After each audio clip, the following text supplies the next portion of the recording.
How's everyone doing today? I'm Claude with CB Promotions, here with a very special guest, my man, Mr. Wayne Hedgepath. How are you doing today, sir? Doing well, sir. Yes, we are live from the capital of New Jersey, Trenton, New Jersey, to be exact, and we are in one of the many famous boxing gyms we have within the capital. And I'm very, very excited to talk to you, man. We have a lot of great stuff to talk about, and I really want to just poke your brain on your history of Trenton, New Jersey, and the things that you've done in the past within the sport of boxing. So my first question would be, how is your background within the sport, and how did you start, and how did you get involved with the sport of boxing? Well, I grew up I'm born and raised in Trenton, and I grew up on a street called Sweets Avenue in the northern part of the city. Pretty tough neighborhood. Around the age of 10, I had my first introduction to boxing. The older guys in my neighborhood in the summer months would bring out boxing gloves, and they would challenge the young people in the neighborhood to see who had heart and who had courage to put the don the mitts. Absolutely. And so that's how I basically got started. So I was about 10 years old at that time, and growing up in, like I said, growing up in North Trenton was a good thing for me. But at the age of 14, so I began to fully get interested in an amateur boxing. Nice. And decided that I was going to join the PAL. Ooh. Although I lived in Ewing Township, my parents had moved. And I was a little bit hesitant because I didn't know, living in Ewing Township, if it would be okay for me to come to Trenton and ask to be a part of the team. But when I went up those steps back those years, I met Frank Cariello, who was a Trenton detective, Okay. who was in charge of the PAL boxing program. Nice. And told him where I was from, and he said I said, it didn't matter if I'm from Ewing Township, and can I come to the gym? He said, yeah, pay your dues and we'll sign you up. That's great. I mean, that's usually how it happens a lot with a lot of local boxing gyms. You see, boxing has definitely taken a global scale throughout the nation. Las Vegas, you have California, New York. Would you consider Trenton, New Jersey to be somewhat of a hotbed or a quote unquote mecca for boxing? And if so, what can you talk about? Well, I would say that Trenton has had a fine interest in boxing going all the way back to the mid 60s. Wow. And we had a gym on Hills Place in Trenton, South Trenton, New Jersey. I'm related to the Gauss family, Sammy Gauss, Okay. Jesse Gauss Jr., Wow. and Mel Collins, who was a cousin of the Gausses, and he was a trainer too. So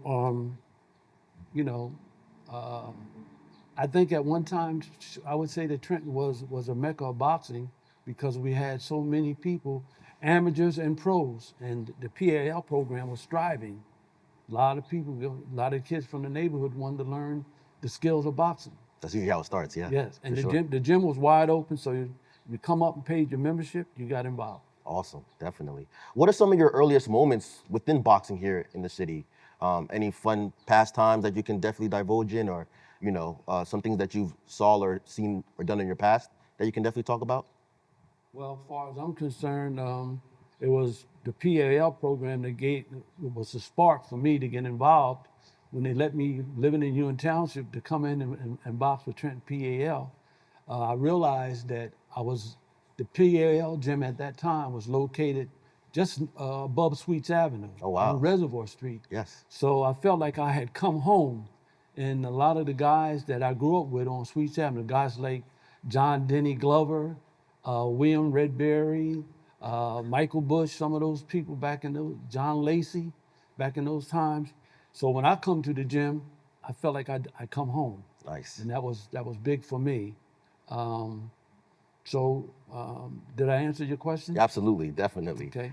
Are there any prominent fights that you can come up with, or things that that you've known have been shown on a national scale in the city, if there's any?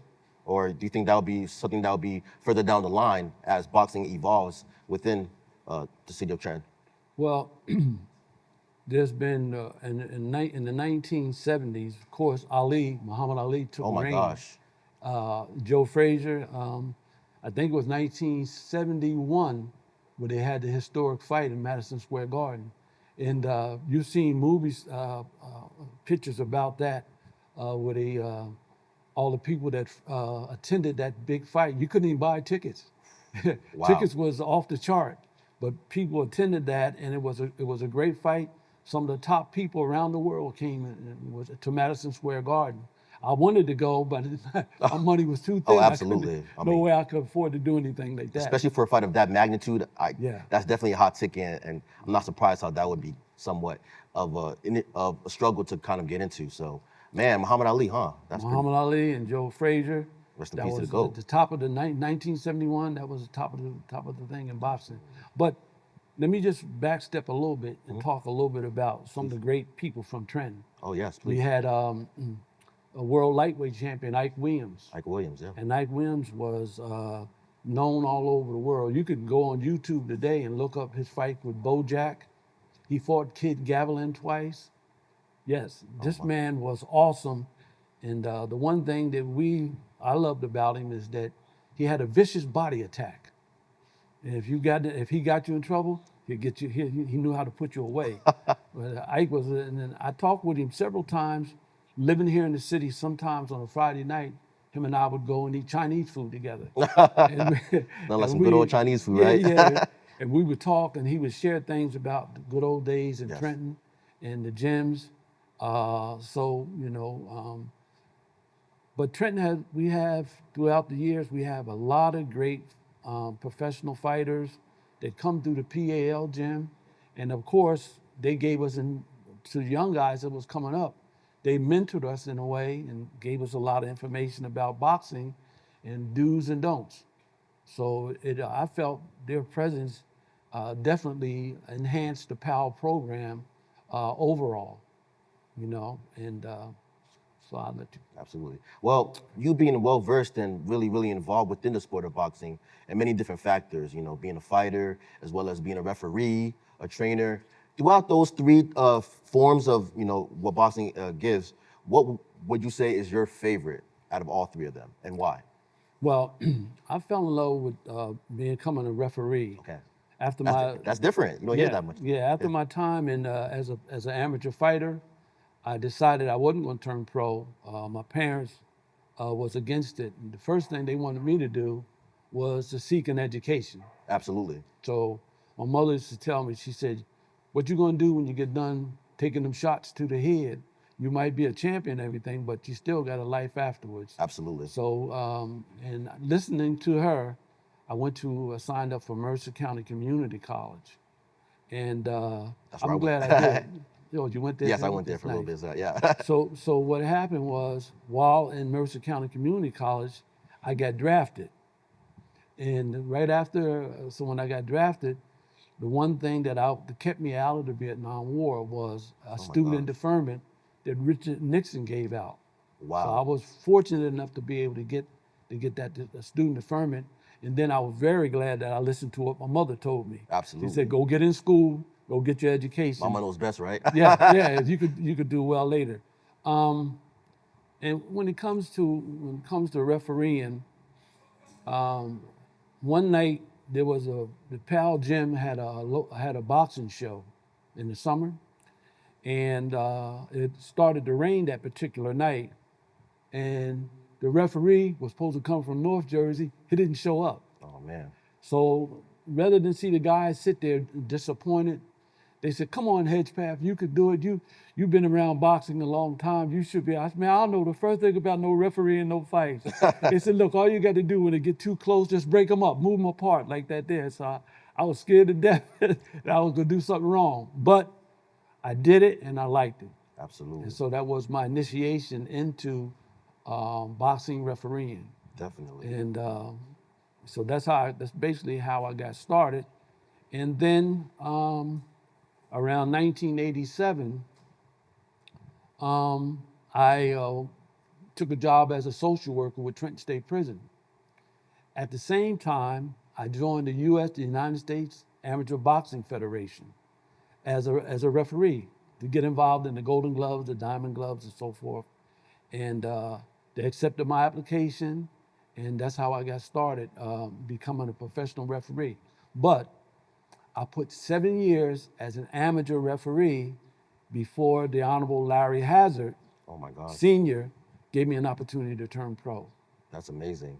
Wow. Yeah. So would you say that referee is a little bit of overlooked depending on being a trainer? Because everyone sees the trainer, everyone sees the fighters. But I think people need to understand how much of an importance that the referee does have within the ring. You know, you kind of control, you know, the how the fight can go either or. So basically, would you say that being a referee is definitely overlooked? We need more though.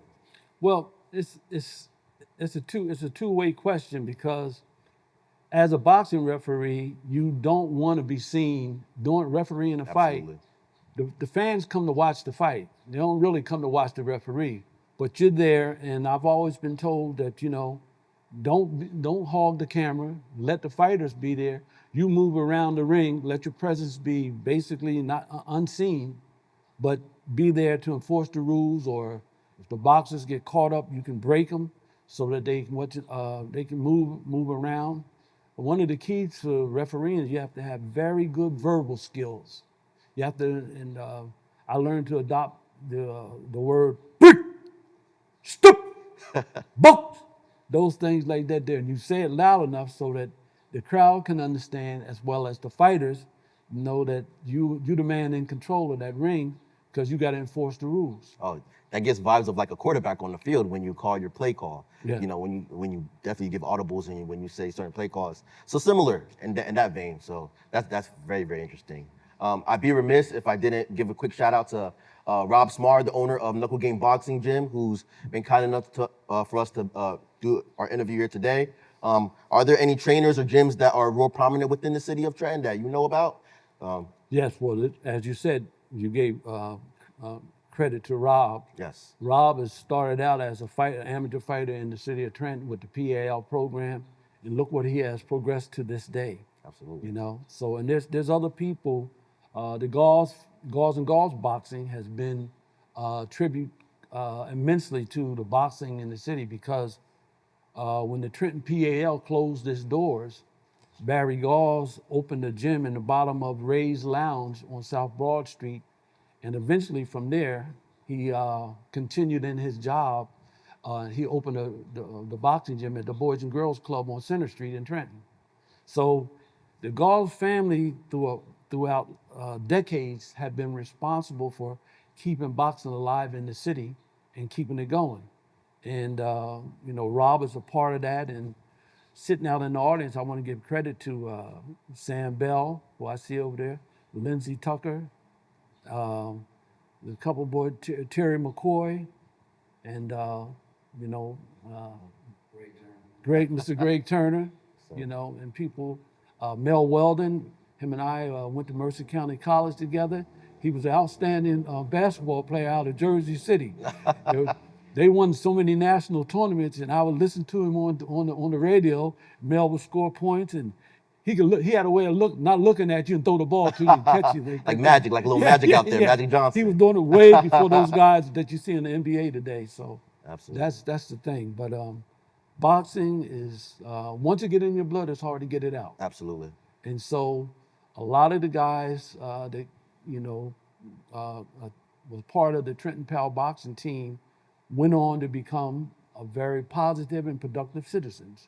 And Terry McCoy, those guys like that, they give it back.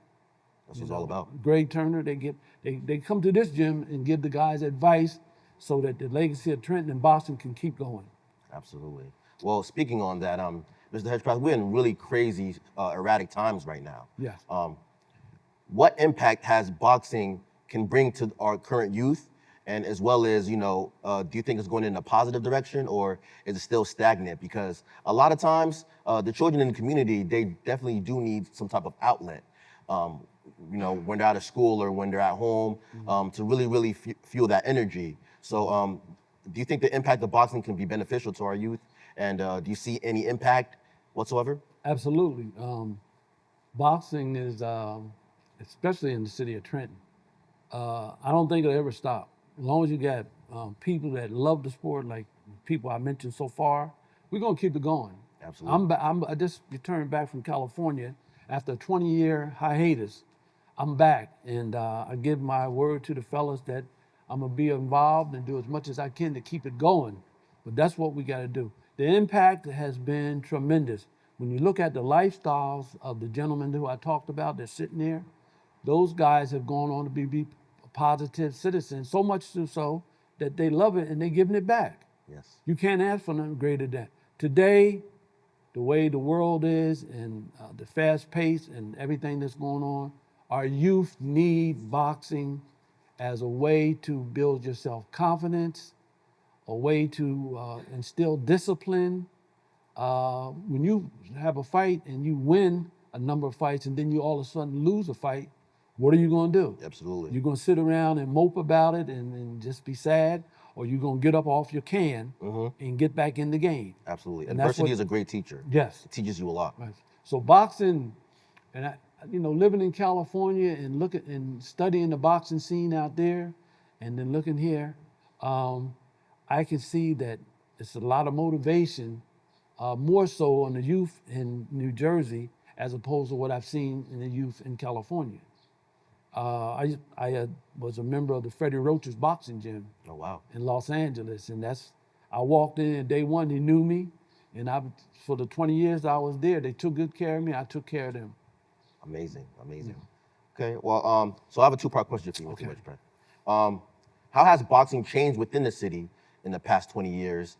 And my second question would be is there any improvements that you would like to see within the game 20 years down the line, once we're all, older and, doing our thing?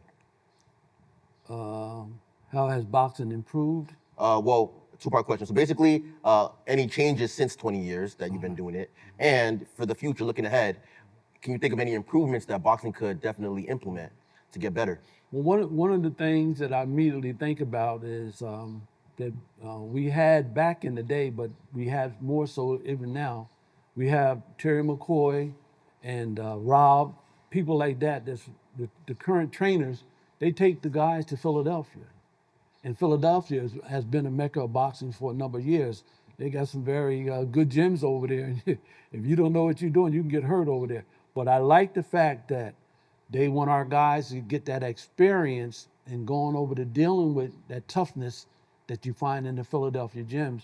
And they give our guys an opportunity to hone their skills. So I think that's a good thing in terms of ongoing improvement. What was the second part again?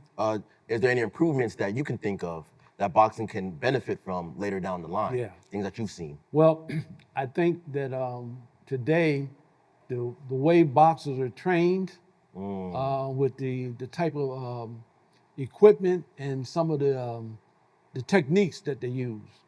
When I was coming along, we had to do road work in the morning, and that was very beneficial, and it was a must for boxing. Today they can get on a treadmill. Yeah. Guys that come to the gym and get on the treadmill, long as the air is pretty good, and they can sweat and work out. Look around some of the equipment, the boxing bags, and it's a little bit different. You can that pull-up bar over there. Absolutely. Some of the things that Rob has brought to this gym help improve a fighter's conditioning. Absolutely. So that's a big part. That's key. I mean, I feel like, being really, really in tip-top shape as a boxer is going to pay dividends down the line. I mean, nowadays, you see people with these different or fighters with these different type of nutrients that try to, take quote unquote an easy way to get things done. But, you just got to put in the work and really, really put in the physical work to really become better within the sport. So I'm that's a really good point how you mentioned that. So for me, I was of the old school, in terms of boxing training. I mean, we would go out in the woods and chop trees and build up your forearm and your muscles and stuff and strengthen your wrists. We would do stuff like that there, We go in Calwater Park, and if you were running with a mate or a friend of yours, you could play leapfrog. Leapfrog. You know what leapfrog? Absolutely. Jumping over you, jump in. I'm not that young. Yeah, Well, yeah. somebody young, but definitely leapfrog is Try definitely. leapfrog for a quarter of a mile. See how far you can get. So those techniques there, the old school was a way of doing things, and then Sammy Gauze and used to tell me, You got to get in bed. You're going to do this here. You can't be running the streets late night smoking marijuana and out there partying. You better get somewhere after you trained all week. Get to bed. Try to get in bed by 10:30. Get a good night's sleep. Well, because about 2 or 3 in the morning, you got to get up when the pollution level is down from the cars, so you can go out and do your road work. Absolutely. Very, very key. One of the things that the Trenton Fighters did, we had a rival in a team called the Newark Dukers. Wow. Okay. Old school. And those guys were very good. They were showboat. They last about 2 rounds. The third round they get tired. So, being a rival of ours, we had to make sure that we was in top physical condition. That way you can win, because they're going to run out of steam in a minute. The other team, another team that some of the guys in the audience may recognize, we had a team called the Magnificent Seven. Magnificent Seven. Out of Patterson, New Jersey. Sounds like a superhero team or Yeah, something. let me tell you something. They had some darn good fighters out of there. They had Elijah Cooper. I think fighter by the amateur fighter named Jerry Holloway came out of there, and Levon Sessions. Wow. Those are big names. And you ask anybody, they were Definitely do big my research on rivals them. for us in Trenton to beat those guys. And we had Sam Bell, who was fighting Levon Sessions. We had Poppy Sanderson, who would fight Elijah Cooper. And also he used to fight George Best out of Newark. These guys, you watch these guys fight, you say, well, man, these guys throwing 1,000 punches. One guy asked me, he said, can you tell who won that fight? Poppy would throw, Elijah Cooper hit Poppy with about 10. Poppy would come back and hit him with about 16.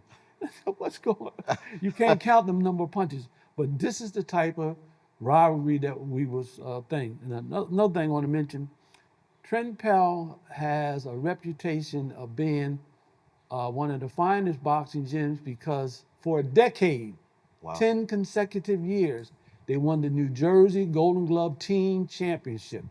And that's an honor to the gentleman that's sitting in the crowd, as well as myself, all of us that were part of the Trenton PL. We're proud of that. Awesome. And we used to, every fight we get booed, we get jeered, we gonna get that guy, yeah, bring it on.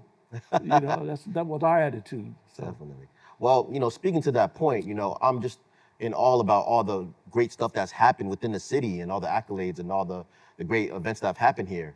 But, I feel like nowadays people don't know. Like me being almost 30, I never knew that stuff like this had happened. Why do you think the city of Trenton is overlooked when it comes to the sport of boxing? And are there any ways that you can come up that we can improve it? Well, I was thinking about that. One of the things we need to do is probably have more shows, and then we need to get probably more parents involved and do some fundraising so that we can open more gyms and invite more kids in. And then I'm thinking that we probably need to get the kids involved and have shows where we honor those kids with trophies and awards for just staying out of trouble, not getting involved in crime and drugs.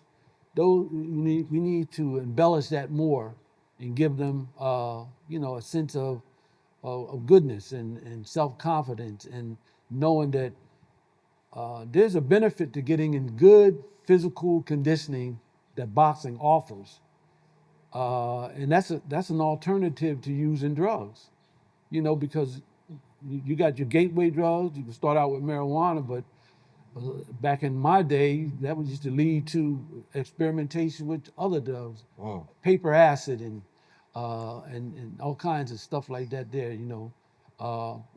people used to sniff glue. I remember that. I remember that. Sniff glue, and we tell you, the trainers will tell you, you can't sniff glue and do the boxing. You got to give up something. You can't come into this world and do this and run back and forth and in and out of that world. Sammy Gauls was a great teacher and a respecter of that. That was his word. You're going to do this, do it clean, be a role model, because other youth are looking at you. They want to know if you can do it. They want to be able to do. They can say to themselves, I can do it too. No, I don't have to hang out with them guys on that corner and do all the negative things that they doing. Wonderful. I got a positive program. My trainer up at the PAL cares about me. and they leading the way. Yeah. Oh my gosh, those are gems. Nowadays, people are just so erratic and they just want to, do things the wrong way. You know, in Trenton, just like any city across America, right? It has a small, well, not small, but it has a reputation of, the crime and the violence within the city, right? Do you think boxing could definitely play a part of, impacting that or slowing that down? Because, like I said before, people need things to do. Yeah. There's always people getting in trouble by doing the wrong things because they're bored most of the time. So, is boxing a good outlet, and do you feel like it's definitely something that can make a change to that? Yeah, boxing is a great outlet for all the reasons that I just explained. Um, I think that we need to highlight it more, that through programs and award ceremonies, let the people in the city and then get the newspaper behind it, show the pictures on the guys who received the awards, make it a big deal, and then almost like sort of like years ago we had a phenomenon trend was called the Cavaliers program, and they did a lot of marching and drill. And at the end of when the city had parades, everybody would be online waiting for the Cavaliers because they would come and drill. And it was a fascinating thing. The uniforms that they wore. Nice. See, in the PAL in years going by, we had jackets. And you wear your PAL jacket downtown in the winter, people see you say, "Oh, they go a member of the Trenton PAL, man." Yeah, I seen Terry McCoy fight. They used to call him Slim. That guy was fast as lightning, had a jab and a right hand, man. If he got you in trouble, he knew how to get you out. Yeah. He knew how to get you out of there. Those are kind of things that we need to embellish, more programming, more gyms, and I know the LBC, the local boxing committee from North Jersey, they like to come here. They help put together the award for Ike Williams. Nice. Lindsey Tucker and myself, Wow. we were part of that, and Lindsey contributed some good money to help build that monument and have it placed in the city of Trenton. Oh wow, that's amazing. Yeah. So his contribution has been tremendous. In fact, I want to tell you this and share this with you. This is off your questions, but it's No, fine. Lindsey Tucker and I'm proud to say, have traveled Europe, China, Wow. Japan, Indonesia. Him and I have been all over, and it's always been a pleasure. He's a very fine gentleman. Awesome. He's sitting right in the audience right now. There you go. Wow, man, I bet your passport has a lot of stamps. You've been definitely all over the world, really, really. And it's crazy how far that can take you just off of the game of boxing. Right. So, nowadays when people look at boxing, they see the end goal. Well, everyone has a different type of end goal, whether it be to, pass the spirit of boxing, be a professional. Nowadays, it's more so the latter, right? Becoming a pro in boxing. Besides, obviously, being able to become financially, financially secure in a way. What are some other benefits to boxing that a lot of people don't really know of? Because not everybody can become pro in boxing. So, Yeah. Are there any things that you could come up with? Well, I like to see more refereeing. I like to see more young folks, that have an amateur boxing career, who want to come ask me and say, "How do I get involved, become a referee?" Because as you can see, being a referee has allowed me to travel. That's a great thing. I've seen parts of the world I'd ever have seen had it not been for the sport of boxing. Wow. In 1997, I'm gonna share this with you. I got a call from the Honorable Larry Hazard Sr. He called me, said, "Wayne," he said, "are you available? I need you to go to Russia." I said, "Russia?" Man, I said, I don't know, Mr. Hazard. I said, I said, "What, am I going to referee? Is one particular fight you're going to do?" He said, "He's a series of fights that I want you to go over and do." Wow. He said, "You can do it. I got confidence in you." See, and by him instilling that confidence in me, I said, well, that motivated me to want to go over there and do a good job. Now, at that time, boxing had been outlawed in Russia for 15 consecutive years. So he told me, now when you get over there, you got to work with the ringside physicians. You got to let them know not to, how to help, but not interfere. And Then the boxing committee, you got to tell them about cuts, and you got to explain all the things we do here in the United States because they're just getting restarted again. Man, I was scared to death. I was scared because I didn't want to fail him and also fail myself. So I studied all my rules and regulations, and we landed in Russia in September of 1997 in a blizzard. Jersey's known for I that, said, by this the is way. crazy, it's cold as heck over here. Yeah. But I was there about 10 days, and a couple of days before the fights got started, and all the fighters came, most of them were African American, and they let me go to a Russian boxing gym, and I seen how those guys was training. I said, oh my goodness. I said, then I thought about the guys from the United States, and I'm looking at them, you know what I'm saying? I'm thinking to myself, I hope they're in some kind of shape. I hope they're in some kind of shape. So when the fight started, a lot of the guys were not in shape. And they got over there and forgot what they was there for. So many pretty women, I'm gonna be straight. And I think they took them off the mark, playing games, But anyway, they had one lady from North Jersey, she beat the Russian champ. And she was very impressed. I said, man, you guys losing these fights, the girl come and showed y'all up. Hold up. A girl did that? Yes, she was a white woman from North Jersey, and she could brawl. She could brawl. I was scared, but she won. She won her fight. Wow. But then I was told her, please don't be around here bragging about what you've done. You humble yourself and just be glad that you were victorious, because the Russians were standing around. They had those Secret Service things going on in their ear. They was all dressed in black. They scared me to death. They look at you, you don't know what they're thinking. Oh my gosh. But anyway, it just so happened we did well. And then come to find out, the promoter liked it so much that he invited me back in January of 1998. And I went back again and did a championship fight with a guy named Oleg Muskayev. And he fought a guy that had fought Mike Tyson. And so I refereed that fight and some more other pros from the United States. We did better the second time. Nice. But again, Larry Hazard had confidence in me. I went over and I did a good job. He said, when you get back, he said, I need a full report. So I gave it to him. Awesome, definitely. I want to say this here to you for the crowd that's listening and the guys in the back there. I was shocked when I went to California and found out that the fighters in California, when they hit you with a right hand, they don't follow with the left hook. And I used to tell them, I said, what's wrong with you guys? I said, you better not come back east and try that. Because in Trenton, where I'm from, in Philly, they definitely gonna hit you with probably a double left hook. You throw the right hand, don't follow it up with the left hook. But that's how they box, just to show you the difference in the two places, We well schooled in the city of Trenton to throw a jab. Land your jab, follow with a right hand, and if you can throw a left hook, go. The other thing is, I want to mention this about technique. The fighters in Trenton were taught through people like Sam Bell, Sammy Gauls, Jody White, how to be a good defensive fighter. Don't sit there and take all them punches. You better move your head, move your body, move your legs, get off them ropes. Absolutely. And they taught you how to fight on the ropes too, very important. As I've traveled the world, I don't see that kind of instruction or that kind of display that I see here on the East Coast and fighters that I came up with. Absolutely.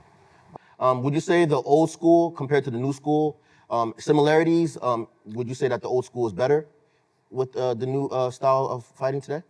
Well, I wouldn't say so much that's better because they got better training techniques and better equipment. Absolutely. Today and some of the things evolved. they do. But the old school was a good school. The guys School of hard certainly knocks. knew their stuff. In fact, I live in a town now called Guttenberg, New Jersey. And there's a park about a mile from my house that I walk to 3 or 4 times a week. And James J. Braddock Park. Braddock, they call him the Cinderella Man. This is movies all about him. Absolutely. He fought right after the Depression, during the Depression, to feed his family. He worked on the docks, but he beat, he was an underdog. He beat Max Baer and took this championship. He also fought in 1937 Joe Louis. Well, that's a different story. The Definitely. Brown Bomber is different, But so I think overall, when you think about it, the good school is good, but I think it would be better to have a combination of some of the old school training and some of the new techniques. Absolutely. But just be, the guys got to be disciplined and be aware of what they're doing. Definitely. So that's what I think. Yeah, awesome. Well, Mr. Hedgepath, I sincerely want to thank you for taking the time to speak with me today. You have such an extensive knowledge and history of the game. Do you have any final thoughts you would like to say? Any words of advice to the audience? Well, I just, in my mind, I want to see the program continue on. Absolutely. I want to see more people get involved in training and giving it back to the youth in the city. And you have to think about it. Education, see that sign on the wall? Education outweighs them all. Poppy Sanderson helped develop that phrase and push that. And it's true. Yes. Because today in this world, they're trying to take education away from people, especially persons of color. So we got to discipline our youth. Not only do they come to the gym, but they need to go to school and go to the libraries, do research about Black history, and so they can understand what's going on, what's happening.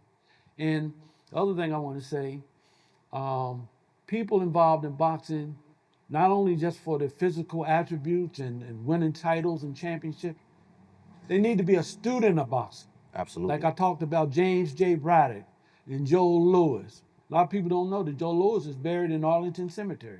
Wow. I went there about a year ago and took pictures at his gravesite. Wow. See, he's buried there. Sugar Ray Robinson is buried in Los Angeles. I've been to his gravesite and put some flowers there for the champ, Yes. That kind of knowledge. Be a student of boxing. You're going to get in the game, get all the way in. Become a student of boxing, so you'll be able to share that information with others. Absolutely. Well, where can people find you? Do you have any social media accounts? Where can people, any events coming up? Where can people reach out to you? Well, I'm just getting back with boxing in New Jersey, and I've been assigned to judge a fight. It's going to be August the 9th at the Hard Rock Casino in Atlantic City. So I'll be on display there. But When is that? that's August the 9th of this year, coming up. The other thing is I'll be frequenting this gym, so Rob will have my number and how to reach me and stuff like that, and I'll also give it to you. Absolutely. So if in your endeavors you wanted somebody to reach out to me, Absolutely. I'll be there. Awesome. Well, thank you so much for taking the time to speak with me, Mr. Hedgepath. My pleasure. I sincerely appreciate that. And, so we have a lot more stuff coming along the way. Please stay tuned to Tuesday Night at the Fights coming this September. I will definitely keep you guys updated on some more events going on. And yeah, that's a wrap. Thank you for taking the time to sit down and talk.